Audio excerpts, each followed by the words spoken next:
प्रभु की शरण ले लेना जीवन का एकमात्र कर्तव्य कर्म है। देखो, कई बार हमने आपको बताया, भारत सरकार आपको अगर भेजती है विदेश, तो आप अगर वहां शर्त रखते कि हमें वहां मकान मिलना चाहिए, हमें ये सुविधा मिलनी चाहिए, पास सरकार है, पास कर जाओ, काम करके आओ। हमारा क्या काम? तुम हमारे स्वरूप को पहचान करके या अपने स्वरूप को पहचान करके जीवन मुक्त हो जाओ। जाओ मृत्यु लोक में। क्या चाहिए? दुल्हन चाहिए, लड़का बच्चा चाहिए, मकान चाहिए, सब व्यवस्था चाहिए, जाओ, दिया। आए किस लिए हो?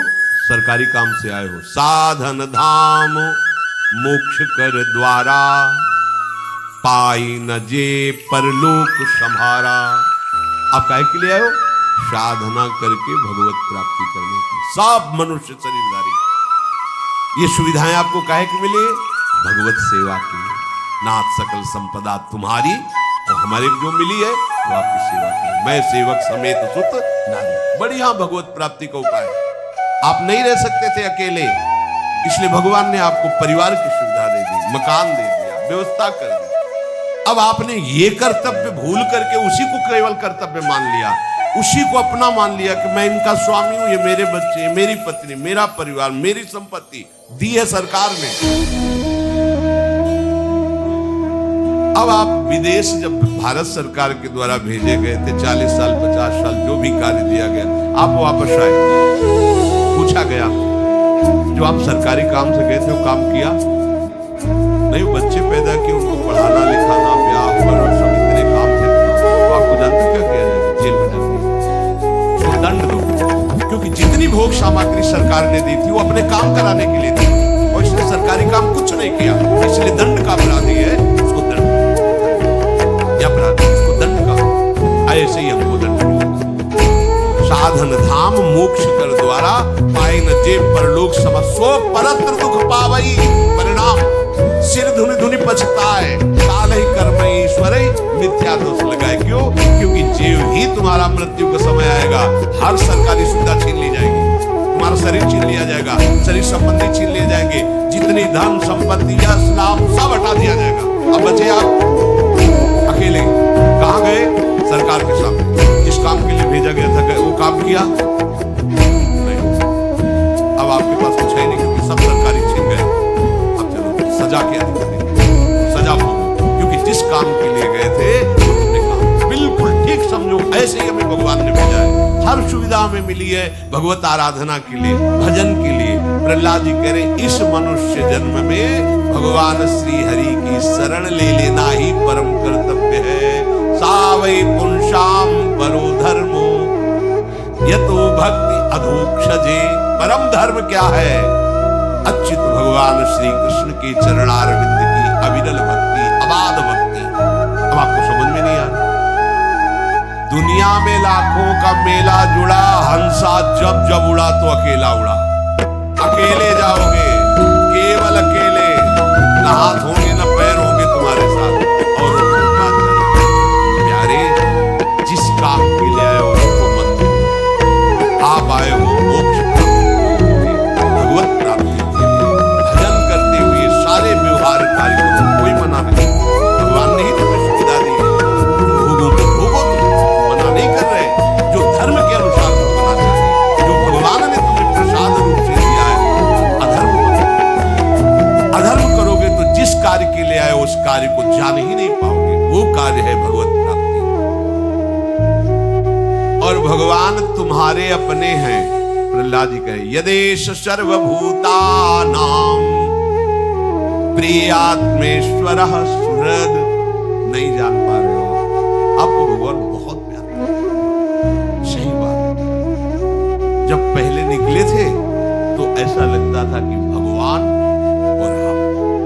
अब भजन करके मोक्ष प्राप्त करेंगे, भगवत प्राप्ति करेंगे। जब आगे बढ़े, मध्य काल आया तो ऐसा लगने लगा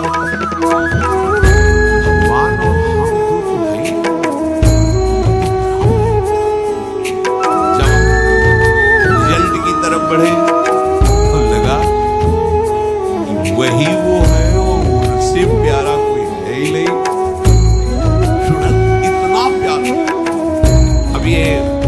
बर्फी रसगुल्ला खाए, लेकिन पैसे दे दे, दिखा दे। ये सब यंत्र अंदर के अनुभव करते हैं। वाणी की सामर्थ्य नहीं बोल सके, नेत्र की सामर्थ्य नहीं दिखा सके। भगवान ऐसे नहीं कि कहीं को बैठे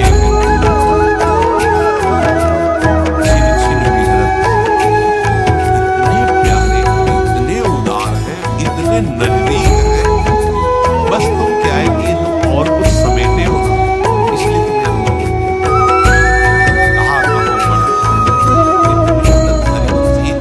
नितमर्धत अनुराग, ऐसी मत्तता चाहिए। अपना कोई इतना बड़ा साथी हो जाए,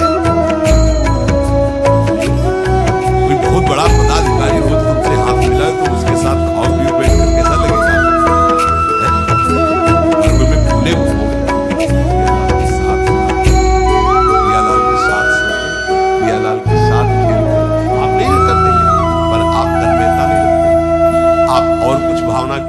जूठन किनकी पा रहे हैं? उन्हीं की तो पा रहे ना। आप नाचते किसके संग हो? क्या तुम ही नाचते हो? अरे वो भी नाचते हैं जब तुम नाचते हो। तुम्हारी दृष्टि नहीं, तुम देख नहीं पा रहे। ओढ़ करके नाचते हैं तुम। अगर ऐसे करते हो तो आप देखो, जब संगीत बजेगा, कोई कुछ अब बहुते नास्तिक हो या बहुते शुष्क हृदय हो तो कीर्तन हो, हम देखा है किसी किसी को कीर्तन हो, ऐसा लग रहा है कि पीट के खड़े किए गए। अरे कीर्तन हो रहा है, इतने इतने में क्या जाता है? राधा राधा राधा। हम देखा जैसे अचानक दृष्टि गई तो लगा कितना दुर्भाग्य है। वो ऐसे खड़ा है जैसे इस परिवार का पूरा नाश हो गया है, और वो मतलब एकदम ऐसे। आपको सच्ची कहते हैं, बात मान लेना। जब आप नृत्य करते हो ना, हमारे युगल सरकार पुलकित होते हैं। वो तुमसे कम, हाँ, उन्हीं की इच्छा से तुम्हारे अंदर आनंद आ, वो आनंद सब वो उमग के आ जाते हैं, नाचने लगते हैं। वो दृष्टि आएगी हरिवंश कृपा से, नाम से। इतने प्यारे तुम्हें कैसे बताएं वो वाणी का। जब कभी कोई बात आती है, जरा सा हम परेशान होते हैं ना, जरा सा परेशान होते हैं।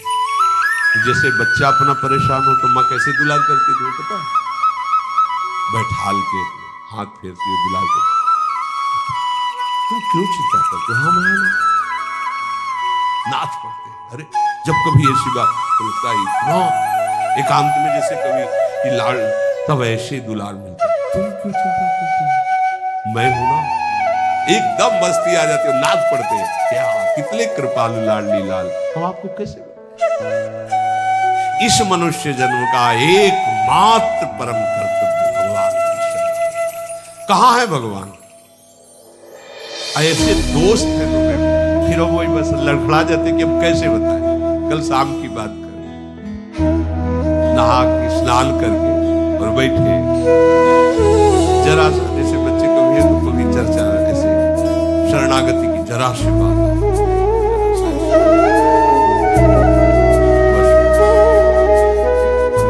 अब वाणी की सामर्थ्य वो इतने नजदीक है, इतने प्यार करने वाले। एक सेकंड बर्दाश्त नहीं कर पाते, एक सेकंड बर्दाश्त नहीं कर पाते चिंतित। एक सेकंड, अगर एक सेकंड जरा सा, एक सेकंड में मुमकिन, फिर तभी तो निहाल हो जाता है। और आपको पता है, हमारे बाप है माँ है, जब हम कभी किसी विशेष चिंता में होते हैं, ऐसा लगा, जब ऐसा होता है तो इधर, और जब विशेष कि किसी ने ऐसा प्रतिकूल व्यवहार की ठान ली है कि ऐसा चिंतन कर कहाँ, उसी समय हम देखते हैं और सामने वो ऐसे प्यार करते जैसे अपने लाडले बच्चे को। ये आराध्य देव ऐसे आराध्य देव नहीं कि हमारी उपासना बदल गई, उन्होंने तो भेजा ना। एक एक क्षण, कई बार आपको बताया कि ऐसे वो प्यार करते महादेव, जरा से भी कोई ज्ञान समुद्र, बल समुद्र, वो विनाश काल की हाथ में पूरी सृष्टि का विनाश करने की सेवा महाराज को है, पालन करने की भगवान विष्णु को है, और रचने की ब्रह्मा जी को है। वो हमारे महाराज तो खेलते रहते हैं, सब कारीगर होता है, कभी इष्ट छोड़ता नहीं। यहाँ सब कहीं कभी जब से राधा वल्लभी चुल्लू जल नहीं चढ़ाया होगा महादेव जी को, आज भाई शिवरात्रि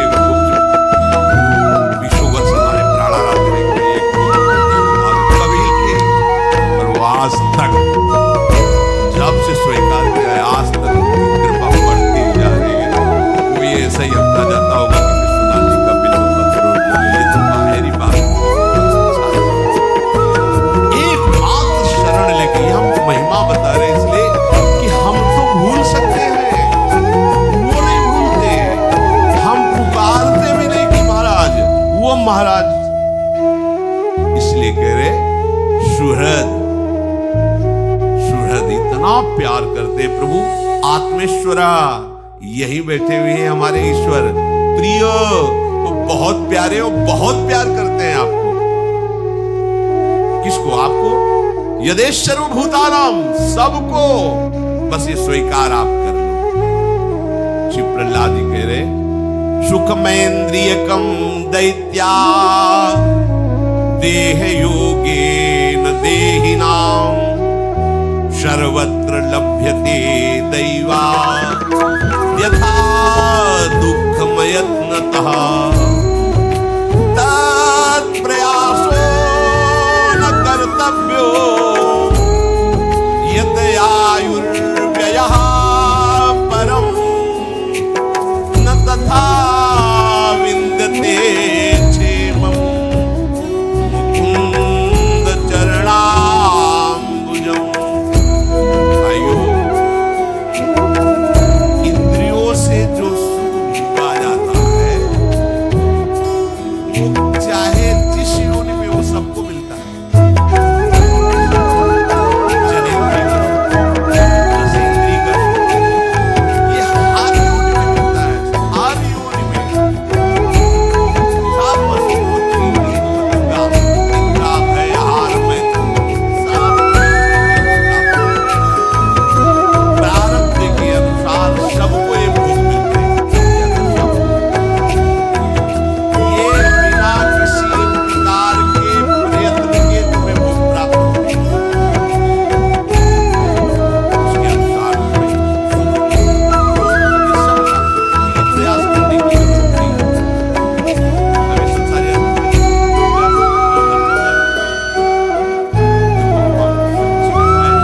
हमारे प्रभु के विधान को आप जितनी अपने ऊपर जिम्मेवारी लेंगे उतने ही आप परेशान होंगे। और आपको अनुभव होगा कि अगर मैं ऐसा ना करूं, ऐसा ना करता तो ऐसा ना होता, ऐसा नहीं होगा। तो आप अपना भार प्रभु को देके बैठ जाइए, उनके भरोसे, उनके शरणागत होकर उनकी आज्ञा के अनुसार बर्ताव कीजिए। फिर आपको दिखाई देगा मेरे किए कुछ नहीं हो रहा, सब हो रहा प्रभु के द्वारा। और ऐसा सुंदर होगा कि आप देख। पर वो अहंकार है, वो समझ में नहीं, बिना किए कैसे हो सकता है? कैसे हो सकता है? ऐसा कैसे हो सकता है? हम करें नहीं तो ऐसा विचार करो कि ये स्वर्ग लोक तुम्हारा बनाया हुआ नहीं, तप लोक, महालोक, जनलोक, ब्रह्मलोक, इसमें तुम क्या किए? मृत्यु लोक बनाने में तुम्हारा क्या हुआ? अरे उनकी भूमि के बनाए हुए के छापे को ईंट बनाकर थोड़ा गर रहे हो, वो भी तुम्हें बल उन्हीं का मिला है, बुद्धि उन्हीं की मिली। तुम प्रभु के हो, ये स्वीकार करो। तुम्हारा कर्तव्य प्रभु का स्मरण करते हुए व्यवहार बर्ताव करना, ये स्वीकार करो। जो भी दुख सुख भोग है अनमांगे आगे आवे गो, जो पल लागे पल को। जैसे पलक बिना किसी प्रयास के झपकती रहती है, ऐसे ही बिना प्रयास के दुख सुख आते रहते हैं। इनके लिए प्रयास करने की जरूरत नहीं। देखो, तुम इसी बात से समझ लो, प्रहलाद जी समझा रहे मित्रों, तुम इसी बात से समझ लो कि कोई भी नहीं चाहता कि मुझे दुख मिले। सब कोई प्रयास करते हैं सुख का, पर सबको दुख भोगना पड़ता है। दुख के लिए कोई प्रयास किया क्या? सबको दुख। ऐसे ही तुम सुख के लिए प्रयास न करो, तुम्हें सुख मिलेगा संसारिक। तो प्रयास किसका करें? भजन करो। भजन करते हुए तुम व्यापार करो, नौकरी करो, बढ़िया मंगल हो जाएगा। भजन कर नहीं रहे और लौकिक सुख के लिए प्रयास कर रहे हो, कभी सुख नहीं मिलेगा, क्योंकि तुम दुखालय में सुख ढूंढ रहे हो। मूर्खता है। भगवान लिखे दुखालय अशांतता। इसलिए मेरे प्यारे मित्रों, सांसारिक सुख के उद्देश्य से प्रयत्न करने की कोई आवश्यकता नहीं। ये जानते हो क्योंकि नाम जब इसीलिए नहीं कर पाते कि हमारा कर्तव्य है, इसे में करना है, तो तुम पूरी तरह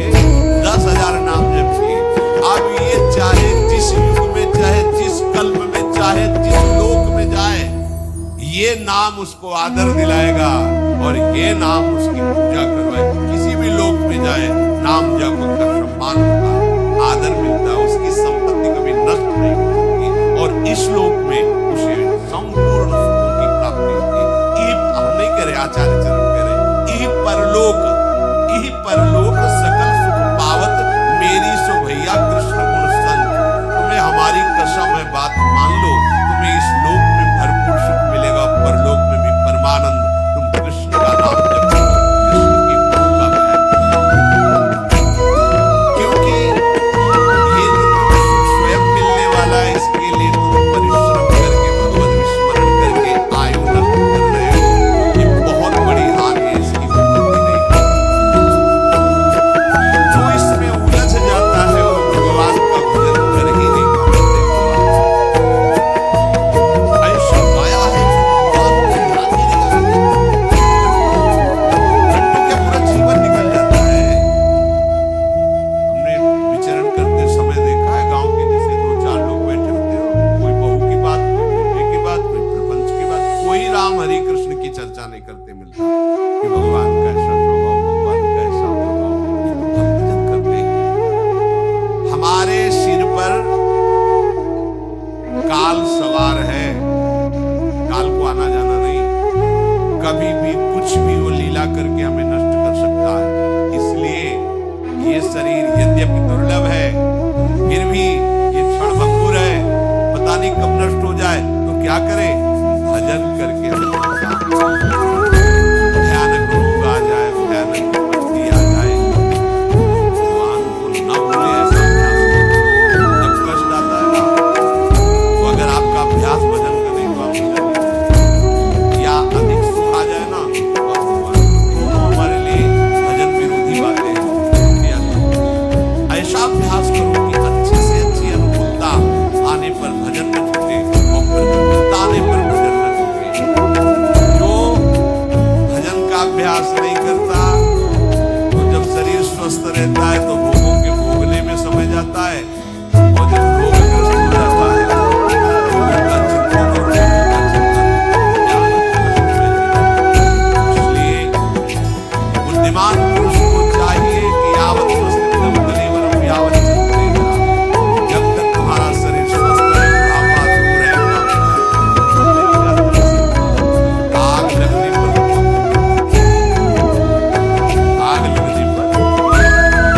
क्या, अगर दिमाग काम नहीं कर रहा, बुढ़ापा आ गया है, पानी लेके पी नहीं सकते,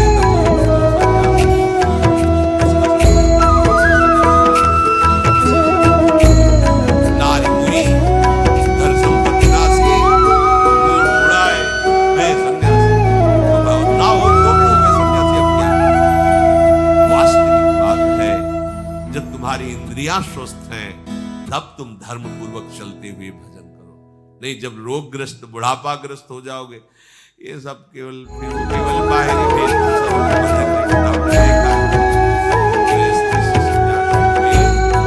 कोई बहुत है जो पहला अभ्यास किए रहा वही, नहीं तो जहां बैठे तो वही बातें संसार की होती है। देखा है हमने, देखा है। इसलिए ये होगा आग लगने पर कुआं खोदना, कि जब सब काम निपट जाएंगे तब भजन करेंगे। तो तुम निपट जाओगे, आग लगी, अब कुआं खोदने से क्या होगा? वो तो जब तक तुम इधर प्रयास कर रहे हो भस्म कर देगा। अब तो आग लग गई। बुद्धिमान पुरुष वही कि आग लग ना जाए, इसके लिए पहले से हम कुआं खोद के तैयार रखें। हमारा जीवन नष्ट ना हो जाए, इसके लिए हम भगवत भजन करके पर तैयार रहें। मरने के लिए हमारी तैयारी क्या है? जीने के लिए तो सब तैयारी कर रहे हो, पर जियोगे कहां? मरना तो पड़ेगा, मृत्यु लोक में हो, तो मरने की तैयारी कौन कर रहा है? कोई तैयार हो रहा है मरने के लिए? हमने तो मरने की तैयारी कर ली, क्या एक क्षण भी भगवान का विस्मरण न हो, यह है मरने की तैयारी। हाँ, इस समय जो हमें अवसर मिला है वो केवल भगवत प्राप्ति के लिए। चूको मत, दिन प्रतिदिन कलिकाल बढ़ता जा रहा है, दिन प्रतिदिन भगवत भजन की असुविधा बढ़ती जा रही, दिन प्रतिदिन भगवान के प्रेमी महात्मा अंतर्ध्यान होते चले जा रहे, दिन प्रतिदिन हमें ऐसा संग मिलता जा रहा है जो हमारी बुद्धि को हरि गुरु से विलग कर दे। बरुभल बास नरक करता था, दुष्ट संग जन दे विधाता। भगवान मुझे नरक में रख दे अच्छा, पर भगवत विरोधी दुष्टों का संग ना हो। क्यों? भगवत विरोधी दुष्टों के संग से महत अपराध बन करके हमारा जीवन ऐसा हो जाएगा जो कहीं भजन के लिए ठहर ले। नरक भोगेंगे तो हमारे पाप नष्ट होंगे, आगे बढ़ने का रास्ता है। लेकिन अगर वैष्णव विरोधी जनों का संग करेंगे, वैष्णव दोष दर्शन करेंगे तो हमारा मार्ग मिल जाएगा। यही तो भूल हो गई कि 5 वर्ष का बालक है, ये क्या बिगाड़ लेगा? नहीं सोचो, नहीं सोचो।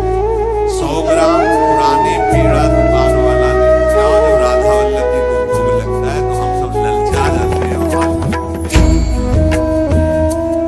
मीठा नहीं है, अब वो पेड़ा नहीं है, वो जब ऐसे इतना देते लगते हृदय प्रसन्न होता है। क्यों? अभी तो दुकान में रखा था, अभी की बात, दुकान में था आधा घंटा में, दुकान वाला पेड़ा समझते हो श्री जी का प्रसाद है, अपराध लगेगा। और ये जो बच्चे हैं भगवान को समर्पित संपूर्णतया उनको बच्चा समझते हो।